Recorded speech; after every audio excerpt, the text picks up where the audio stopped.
Caleb, again, I will give you the honors. You've played here. This tournament means a lot to you. So you get the first overall pick. Again, can be in any order. You just have to make one of those selections. You are now on the clock. Who are you going to go with for pick number one? Yeah, so I'm going to go outright winner. Um, Not shocking, probably to some people that have listened here a long time. But I'm going to go with JT. Okay.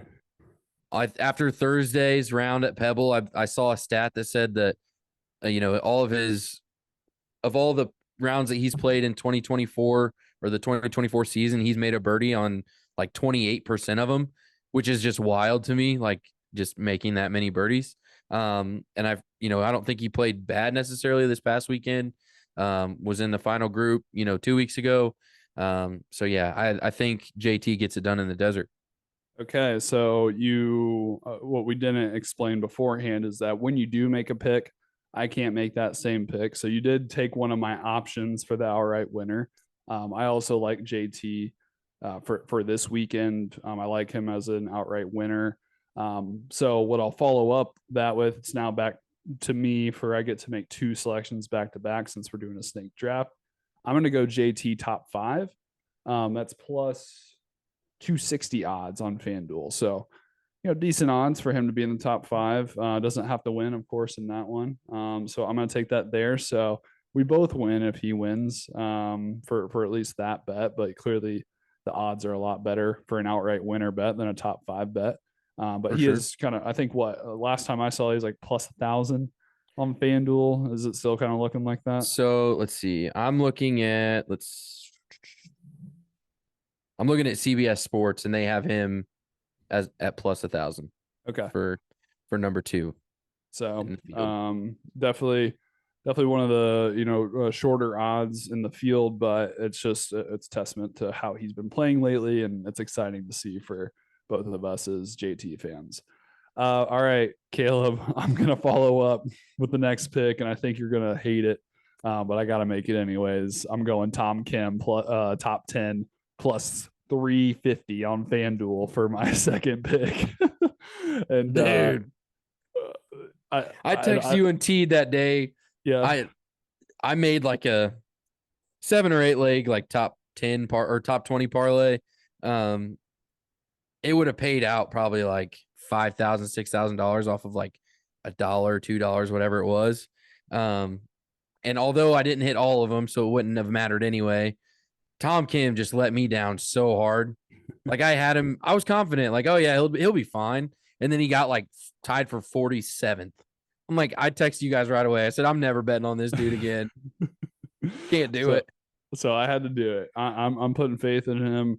I think back, it's probably definitely a bet with my heart rather than my head on some measure. But I think back to when he did the walk and talk out at TPC Scottsdale last year, and he flushed like a 5 iron right into the green. It was an awesome moment. I'm just hoping that he can replicate that across 72 holes and just be entertaining and get into the crowd a little bit. So I'm going Tom Kim top 10, and then JT top five for my back to back picks. Now back to you.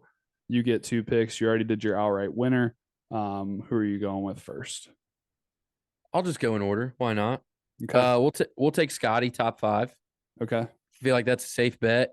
You and I were talking over the weekend. As soon as he learns how to putt, he's going to be unstoppable, literally.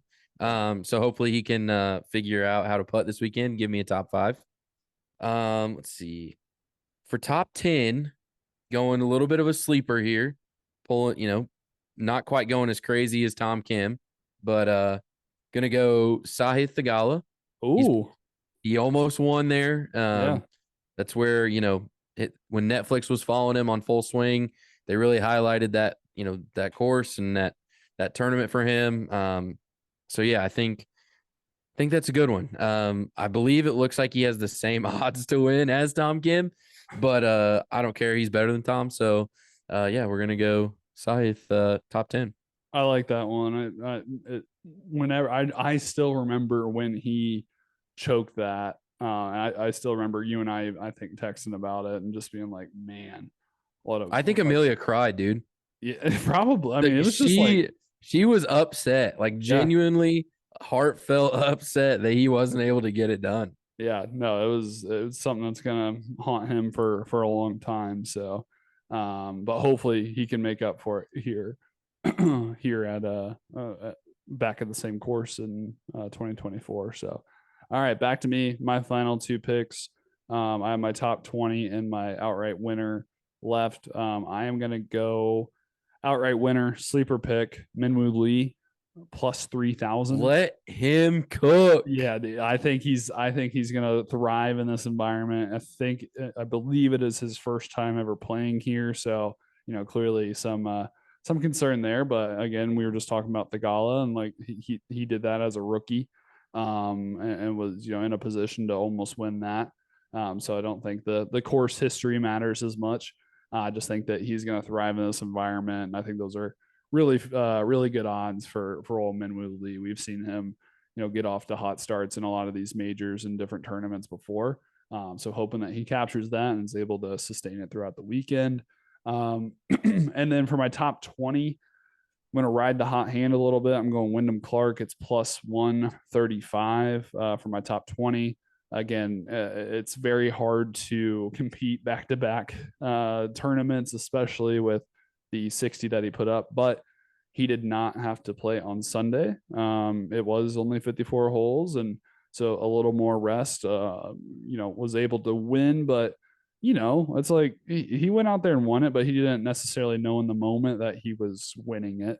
Right. Right? Like he still assumed that he was probably more focused on trying to shoot a 59 than to win the tournament at that point. Right. You know what I mean? So I'll take a little bit away from that, and just say that I think that he'll have a decent weekend, and I think it's not too much to ask for him to finish in the top 20 for there. So that rounds out my picks. Caleb, you have a couple picks left, or just one pick left, right? Just one, yeah. Yep. So I was really thinking about going with Minwoo Lee. I like it, but after looking at the odds for the top 20, I'm gonna go with BDR. We're gonna go with Ricky Fowler. Yeah, baby. I just he got it done 2 years ago when Thigala couldn't. And so yeah, I think track record, he hasn't been playing, stellar by any means, but kind of rounded into form towards the end of last year. And, he likes to put on for the people for sure. So yeah, I'll take him. I think he's like plus 220 on top 20 instead of Minwoo Lee's plus 180. So I'm going to try to eke out just a little bit more if I can in a relatively safe, I would think, pick there. He had a hole in one last year, right? With this tournament, if I'm I remembering correctly. believe so. Yes. Yeah, it On wasn't hole 12, 16. maybe. Yeah, I was about to say I think it was hole 12. But yeah, no, I just remember that, and he's one that'll play to the crowd a little bit too. So I like that pick. So great. Well, that is the snake draft for our picks, and of course we'll be keeping track of those throughout the weekend and recap that on the next podcast. And are there any? I know you always do a crazy parlay that you never reveal until after it may hit, Yep. or may not hit. Are you still planning to do one of those for this upcoming weekend? Already made it. Made it Okay. yesterday. 25 cents to win 700. There we go, So baby. we'll see. They're all top 20s though, so it's not crazy. But it's what, 10 legs, so picking half of the top 20. Tall task. Tall task, but if we get it, then the smoke is definitely going in the bag. So I was about to say. hopefully we can hit that and get a new driver. Awesome. Well, we will again keep track of all of these bets and Caleb's parlay, and who knows, I may even throw a little one together for all of for the same purpose. Let's see if we can maybe pick 10 and try to get a paradigm AI smoke on this side as well. Maybe you pick 10, I pick the other 10. It all works out. We all have the same winners and all that. It'd be fun.